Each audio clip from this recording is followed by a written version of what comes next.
Good morning.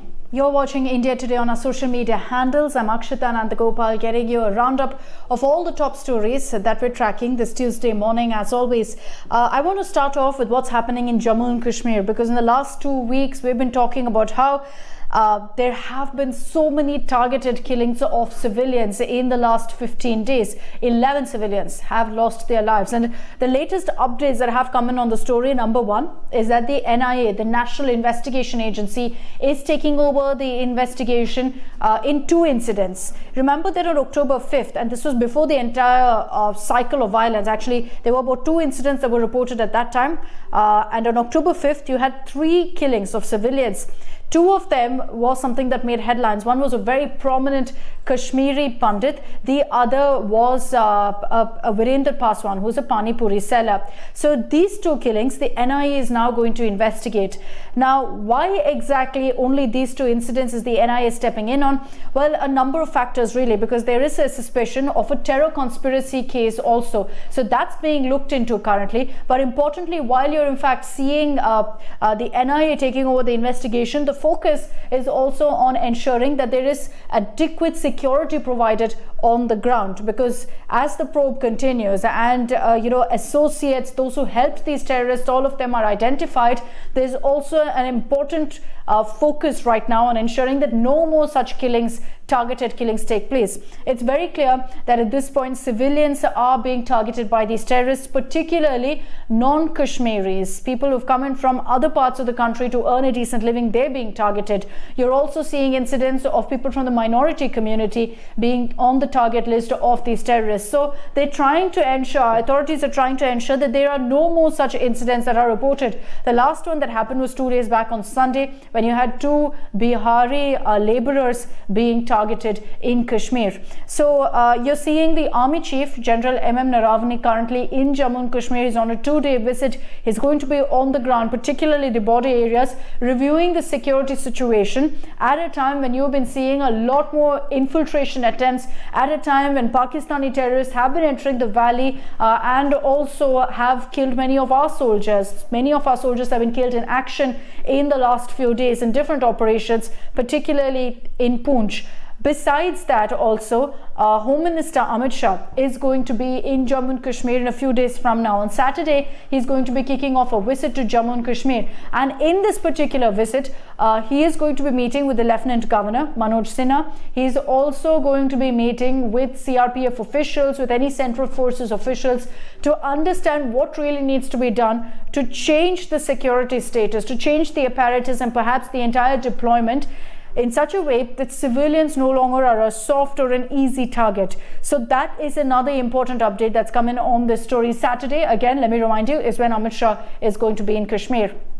Amid all of this, there is this huge debate on social media, I'm sure you've also seen it, about whether the India-Pakistan T20 match should actually happen. We've been seeing a lot of trends on social media saying that the match should be boycotted, keeping in mind the situation as it stands. Remember that the match is on Sunday, on October 24th, and many people are of the view that in the circumstances as things stand in Kashmir, with Pakistan again resorting to the same old tactics of bleeding the valley, of Pakistani terrorists targeting civilians, there are many Indians who believe that now is not the time for any sort of ties with Pakistan. Even cricketing diplomacy cannot happen. And so they're saying that India must back out of this match. The BCCI so far has said that, look, that's not something that can happen because we are committed to the ICC's rules. And this is part of the T20 World Cup. It's not a series between India and Pakistan.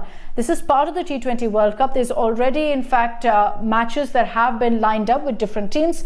So there's no way that we can really forfeit or boycott the match. Besides which, it will affect our team more than anything else because we're forfeiting the match. So it doesn't look like it's going to happen. But do let us know really what your stand is on this issue, and whether you believe that when there is Pakistani terror that's bleeding the valley, when you're seeing innocent civilians dying, whether it's the time for T20 match to actually happen between India and Pakistan. So we will get you also the latest reactions on that, because it's a story that's hugely trending on social media.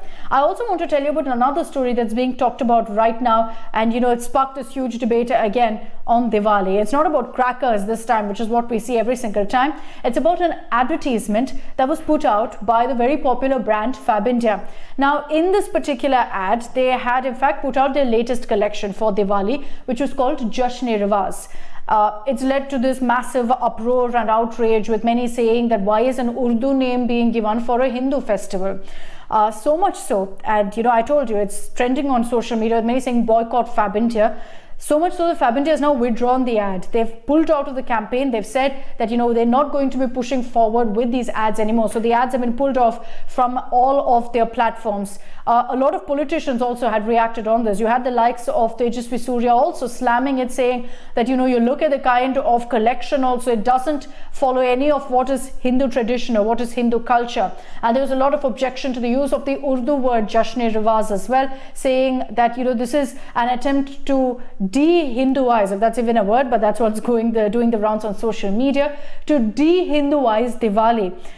So because of that, Fab India, taking all of this flack, has decided to act. So they've pulled back the advertisements, and all those who said boycott Fab India, saying make them pay economically for what they did for their campaign, are now satisfied with the fact that Fab India as the brand has decided to pull out and pull back their advertisements, admitting essentially on their part that it was an error. So, interesting stories that are currently trending on social media. I just want to get you some other stories here on India Today as well. This is an exclusive. We've had an interview and a conversation with Dr Gagandeep Kang, a name that all of us are very familiar with during these COVID times, a very popular virologist. She's a part of the COVID working group, also expert panel that was set up by the government. Dr. Kang has said, and this is news that will get us all hopeful, that COVID is no longer a pandemic in India, that it's now an endemic. Now, when if you had to explain that in layman terms, what it means is that it's not a raging pandemic anymore, it's an endemic. And in India, to get you to understand the scale of an endemic, typhoid is considered to be an endemic. And Dr. Kang in that interview has listed out a number of diseases that's considered to be an endemic in the country. COVID is a part of that group now. According to her, she's saying that even if there is a third wave, it's not going to be countrywide wave. It will be local outbreaks, and that to people who've not been exposed. The unexposed population of the country could perhaps be hit by COVID, but that's pretty much the risk right now. You can catch that exclusive interview here on India Today as well. Now, before I wrap up the broadcast, I just want to get you also a story that I'm sure all of you are very curious about. Apple has released its new MacBook, and I'll just quickly get you the details. This is the MacBook Pro series. There are two variants, 14-inch, 16-inch. The new AirPod Pro is also out. Now, a number of features that Apple is boasting about when it comes to MacBook Pro. It's got new chips, M1 Pro and M1 Pro Max chipsets, which means that these are, according to Apple, the most powerful chips, even more than Intel or AMD. So they're saying that it will deliver a better performance. A better webcam, almost as good as the iPhone, is what Apple promises. The most important question, how much does it cost? The 14-inch variant, it starts from 1,95,000. The 16-inch variant goes and starts really from 2,40,000 rupees. So you're going to have to shell out quite a bit to get your hands on the MacBook, as expected. It's Apple, right? Also, the AirPod Pro is out. It looks very similar to the previous AirPods, very similar design, but better battery life is what Apple has promised. Total 30 hours with the charging case is what Apple is saying. The pricing of the third gen AirPods is 18,500 rupees. So that's the India pricing, relatively cheaper when you look at the other Apple products. So I thought there would be a bit of curiosity on that. So Apple, those new laptops, the MacBook Pro, will be available in stores from October 26th. Those are some of the stories that you can catch the details of here on India Today's website and our social media handles. That's it from me. Thank you very much for tuning in. Same day, same time tomorrow, I'll be joining you.